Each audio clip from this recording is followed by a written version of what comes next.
Oh yeah, it's gorgeous. What's up everybody? I'm Nick and welcome to my dining room table. Yes, you heard that right. This is going to be my dining room table. So just imagine at Thanksgiving sitting here on the bench with this table made out of these two pieces joined together as the top, just filled with delicious food. That's my goal.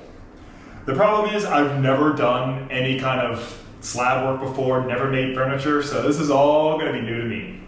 And hopefully you guys learn something in the process and get to see what I make. My target is going to be about 8 people, so that's going to be like a 7 or 8 foot table by, I think it's going to be 40 inches wide. And that'd be big enough for comfortably 6, you could fit in 8 no problem. Well anyway, let's get started. Start making this thing. Let's take a second to talk about how I got here. I found a place local to me that sold slabs, and they had a ton. I knew I wanted cherry wood since that is a personal favorite of mine. So when I visited Jason at Urban Tree, he quickly pulled out the cherry slabs for me. At this point, the slabs don't look like much. They're warped and twisted. They have been kiln dried and stored. I put some tape on the slabs to roughly lay out the table, but that only gives me size perspective. I really don't know what I'm working with here, grain-wise or figure-wise. The first step is to get the slabs flat and see what's underneath. The best way I know to do that is to load these up on a CNC router and remove material.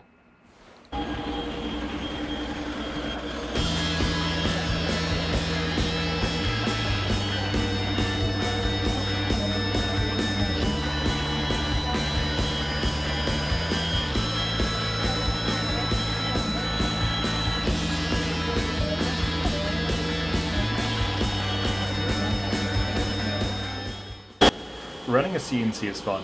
After you program it, it does all the tedious work. All you have to do is sit back and monitor it.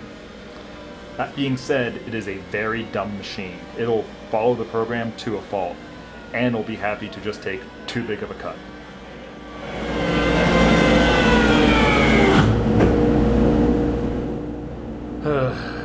Well, let's just adjust the program, reset, and try that again. That's fun.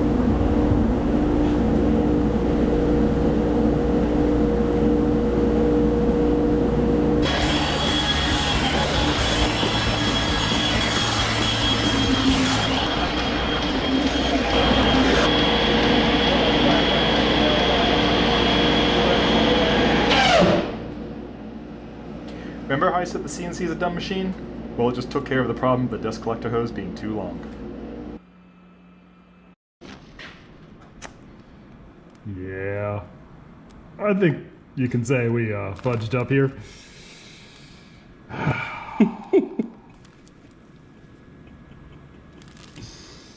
Just need to spin it the other way.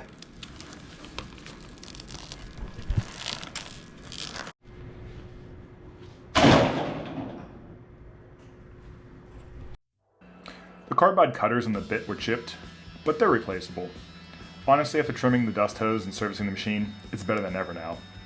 The lesson learned here is to always make sure your machines are set up correctly and maintained.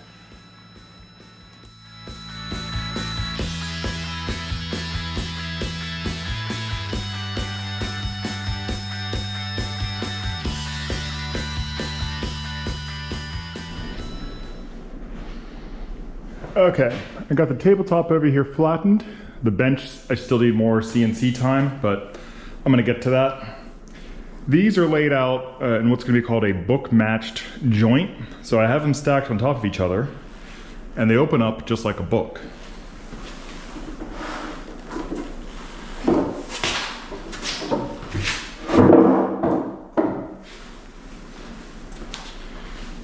So this is basically a mirror image of this. You can see that some of the wood, like the bark inclusions from some branches coming off, are not on the other side. That's because we had to take off, I think, like an inch of wood to get it all flat.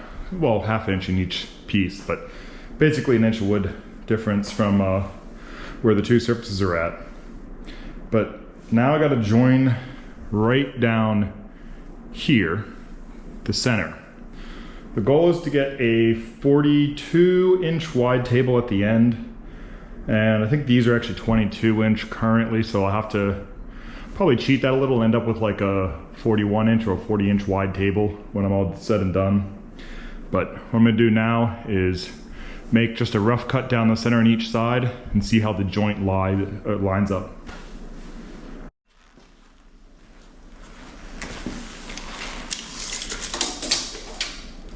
Yeah, so it's basically 22 inches, 21 is right here, where the heartwood meets the sapwood. And then I think when that narrow part, I'm just gonna have to cheat it a little. Yeah. Okay, let's talk design. Put my lines here, and this side is about 1/4 inch off the edge here. This side actually goes right down the edge. So if I cut on these lines, I'm gonna have this weird small gap here. What I think I'm gonna do is move my lines this way about 1/2 inch, so that I'm gonna have like a 1/2 inch, or well, probably an inch of like hole here. And this hole I'm gonna fill with like epoxy. And that'll give it a flat, smooth surface. If you play cards or anything, you don't have to worry about stuff falling through, but it keeps the natural outside, or the inside edge, outside edge, keeps the natural edge on this part of the table.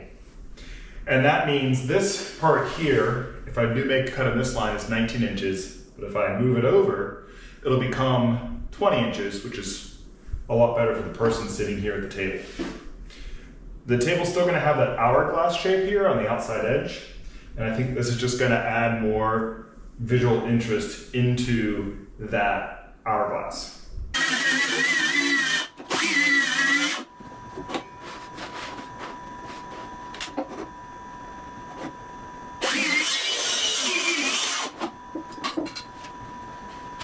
So that's basically the rough cut. I do have a gap here that I'm gonna try to, I'm gonna do another like final cut at the very, very end before I glue it up. I'm gonna make it nice and tight.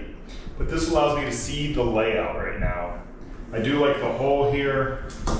That does kind of show you the natural edge on the inside. The table about right here, is 40 inches wide.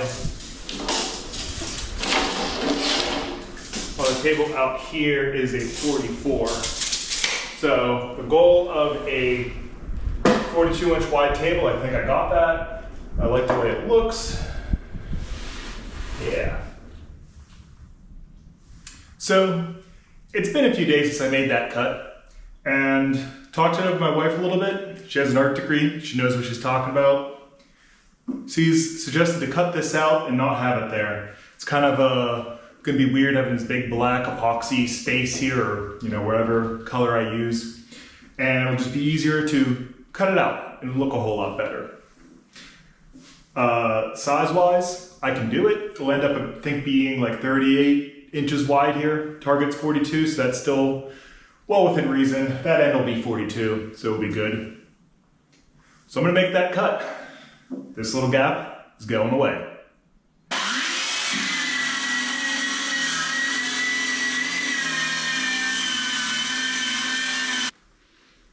So I cut out the extra wood, and this looks amazing now. Like this, yeah, should have done that to start with. I'm going with this. I need to refine this edge just a little bit more, and I'll be ready to join the two. This is looking great. I'm loving this table. Remember in my previous video when I said I had to learn to use the router to stabilize a crack? Well, this is it. From the drying process, the wood developed a crack, and this is just from stressing the wood while it dries. What I'm going to do is route out the shape, and I'm going to insert a bow tie.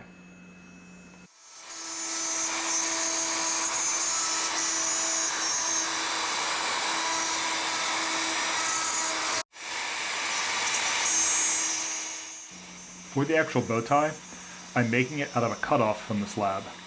This is so it'll match, but it'll still be visible because the grain will be going in a different direction.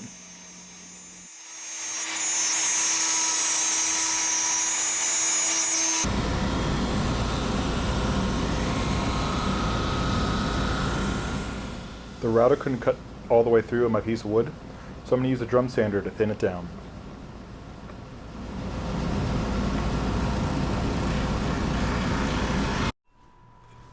So the bow ties just basically fall out. And I got it so close that it's basically a piece of paper thickness of wood. I love this thing.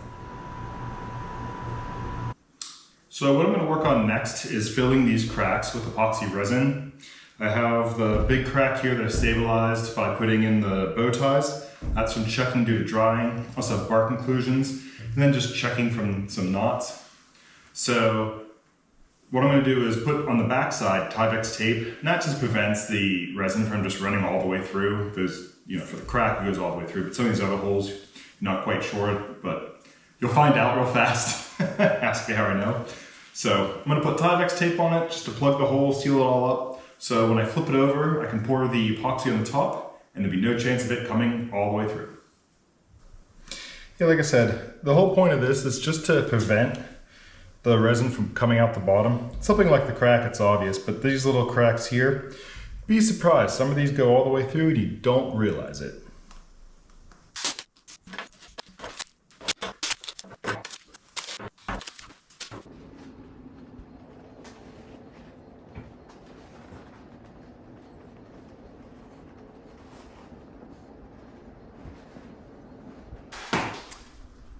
In the case if I missed any holes, and epoxy still drips through, I'll put down a tarp, so this should catch it and prevent the floor from getting all covered in resin.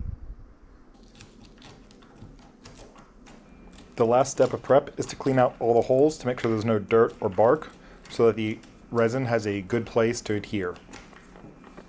I don't know how well this is going to show up, but this hole is what I just dug out, and it goes in pretty far, like probably an inch deep, and it goes back kind of like this far. So I dug that all out, got rid of the softwood that was in there. This is going to get filled with resin, so it's going to be stabilized. Okay, I am ready to I'm ready to mix up the epoxy and pour it. So this is a 3-part or a 3-to-1 ratio by volume epoxy. So I got my cups here. I'm also using some black mica powder, and this is gonna make it's just basically a pigment that makes the epoxy black. You could use dyes and stuff, but there's a risk you can dye the wood. The mica powder, being a pigment, it won't get soaked into the wood, which is nice. Downside is this is crushed up rock, so you need to wear a respirator, even with the epoxy. This stuff, if you get in your lungs, is just not gonna be good for you at all. So I'm gonna suit up and get going here.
Come on.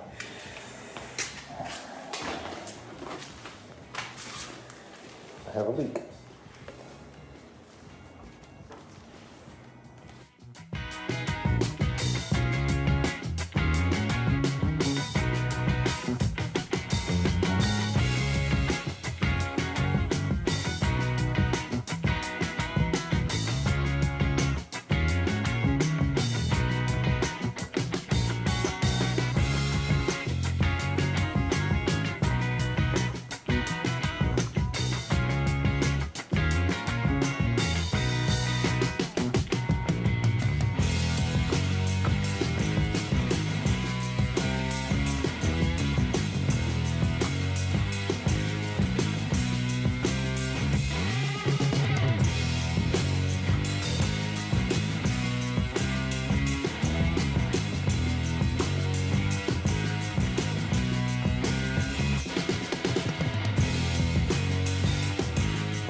Next thing to do is flip it, peel all the tape off, and repeat.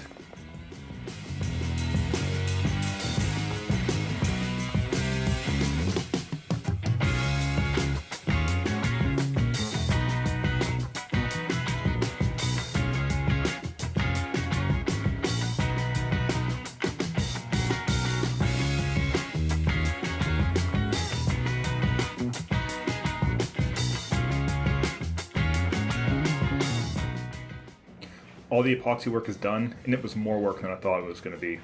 Had to do several pours to fill in some of the larger holes, then I had to flip it over and do it all over again.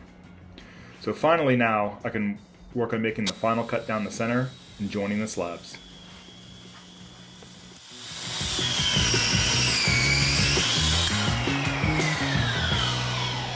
How's that one feel?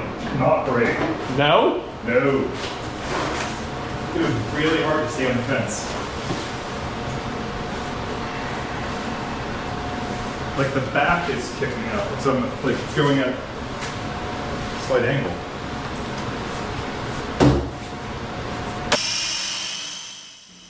So let's talk about what I'm doing here. I'm putting the 2 parts on sawhorses with 2x6s in the top. And I set these up to be perfectly flat with like no warp, and it makes sure everything is straight as these slabs are sitting on top. I then take these 2 halves and butt them together, and I try to make a perfect cut down the middle, cutting both slabs at the same time. The idea is you end up with this really tight joint, but the problem I'm having is the circular saw is getting pushed around and not staying on the fence that I have. So this is definitely not good, because getting this joint tight is critical. So I try what is not working again, and again I got the same results.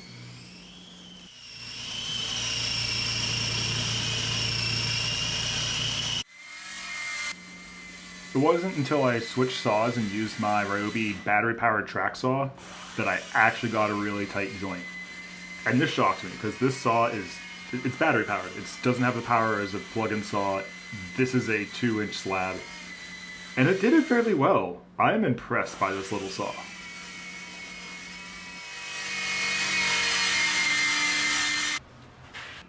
With that problem solved, it's now time to cut the rabbets for the joint.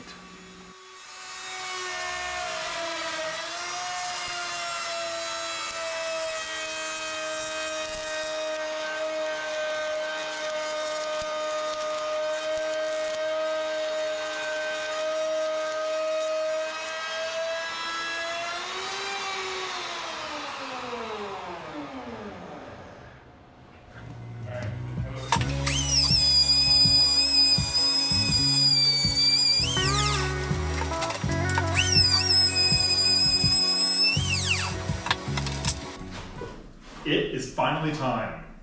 I'm gluing this together. So I got the surface completely parallel to each other, like cutting it. I got the rabbets cut for my alignment dowels, pins, I don't know what you want to call them. They fit in nicely. The one problem I'm going to run into is my clamps are not big enough.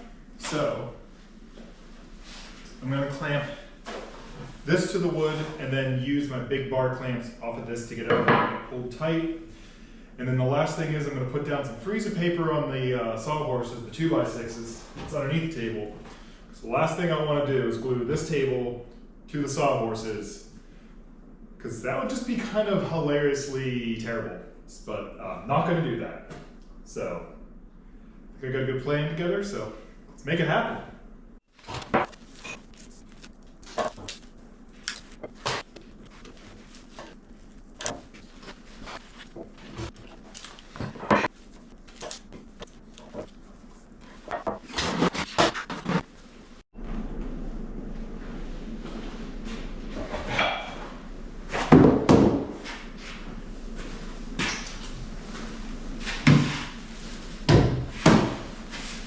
I have rags, I got glue, a full bottle of glue, and if I run out, I have another bottle of glue. So, clamps are set. I don't see anything else I need to do, so here it goes.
It is glued. It is clamped. The clamps are slipping a little bit. I think that's fine. I have a mark that I did initially to tell me from this side where exactly went lined up, and I'm pretty close.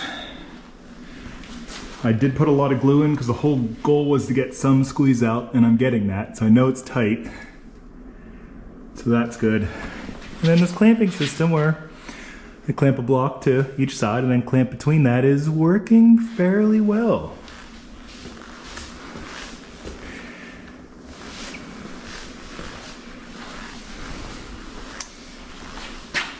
And of course, because I knew I'd get squeeze out, I just put some saran wrap down.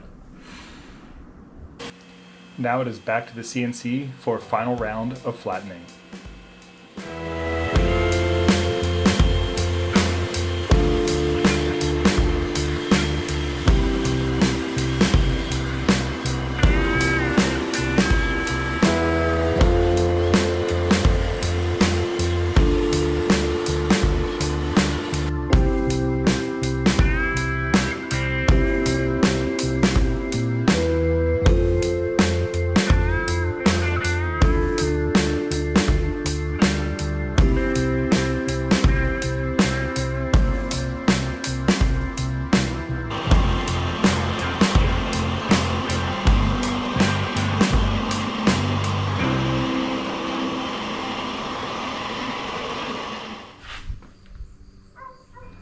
I actually did not get this on video because my friend Spencer is just so quick with the CNC. Within about 30 seconds, he got my logo carved into the bottom of the table here. And I'm just filling it in with the epoxy resin here to make it pop. But yeah, like watching someone who can use a machine so quickly is amazing. This logo is also on the bottom side of the table, so it's just a fun little Easter egg if you ever look under it. So I joined the slabs together, but they weren't exactly straight, and I did that so I can get the sapwood to line up correctly with the heartwood. Is it down there somewhere? So I'm off by a little bit, so I just got to trim the edge here.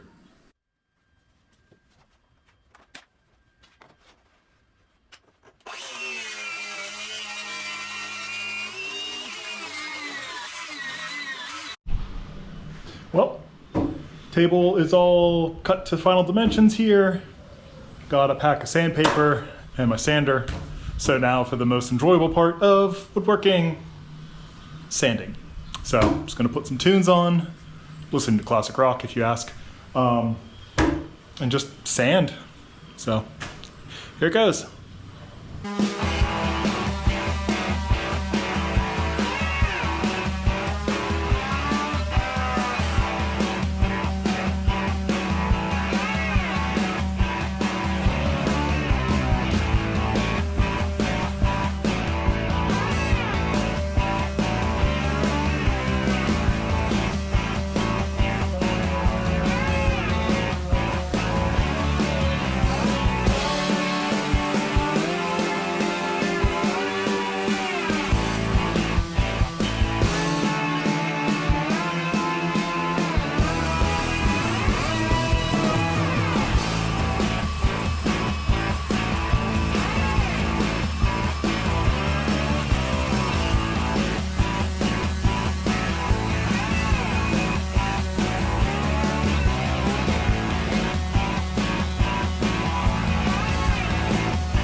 Well, I got everything sanded.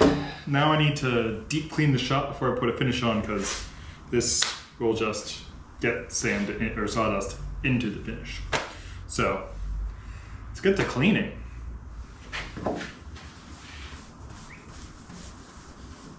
So part of cleaning is myself as well because I'm still pretty covered in sanding dust. So I'm gonna go do some laundry. So shop's been cleaned. I've been cleaned. I've got nice clean smock here. I'm gonna use a tack cloth on the table and then use some wood cleaner to get any residue left before I put a finish down.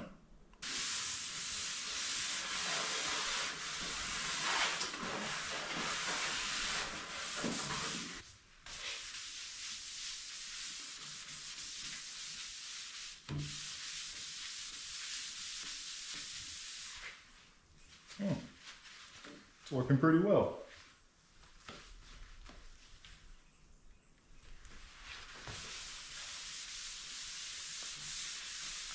So I'm just using the wood cleaner from Rubio Monocoat, and it's what the manufacturer recommends, and you can see it does pick up a lot of the sanding dust that's left. So this is a nice clean surface now. Once it dries, I can put the finish on.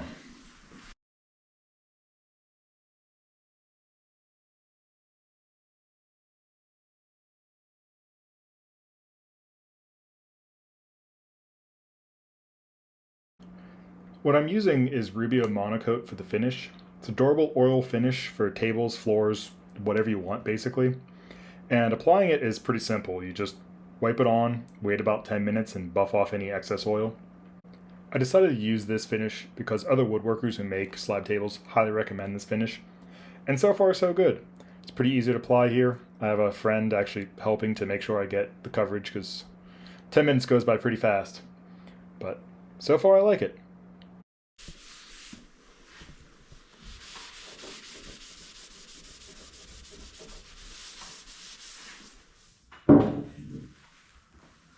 It has been a few days, and finally it is looking like a table. The finish took about a week to cure, and now I'm able to attach the legs. I went with some basic black legs because the table is what you should be looking at. It has all this kind of cool grain. I didn't want any legs that would detract from that.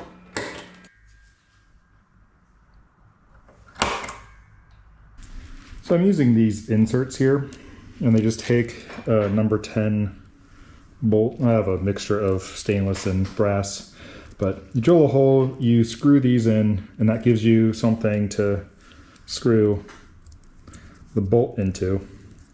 That allows you to remove the legs and move it around and everything. Each leg gets 10 of these, and then on the bench each leg gets 8.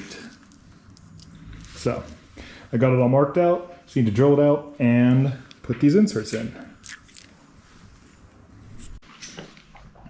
I don't know if you can see it, but to get the correct depth, I just drew a line on my drill bit with a Sharpie, and I know to not go any deeper than that.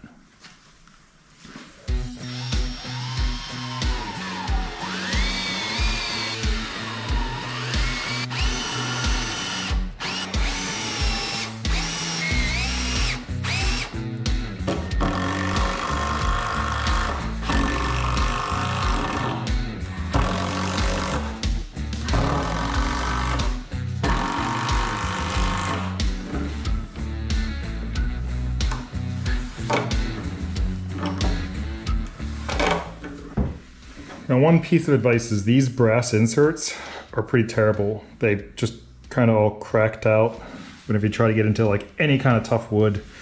The stainless steel versions are the way to go.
I am super happy with how this table turned out. The figure, the grain is just super interesting. The bench that I'm sitting on is super fun. And the other thing that makes this table special is this is my dining room. I'll be using this every day, and it's not often you get to do a project that you use every day. So very grateful for that. But I'm also grateful for Spencer and Laura. Your help pretty much made this project happen. Like, this is a big project. I could not move these slabs around myself, so the extra pair of hands was great. Anyway, thanks for watching and have fun.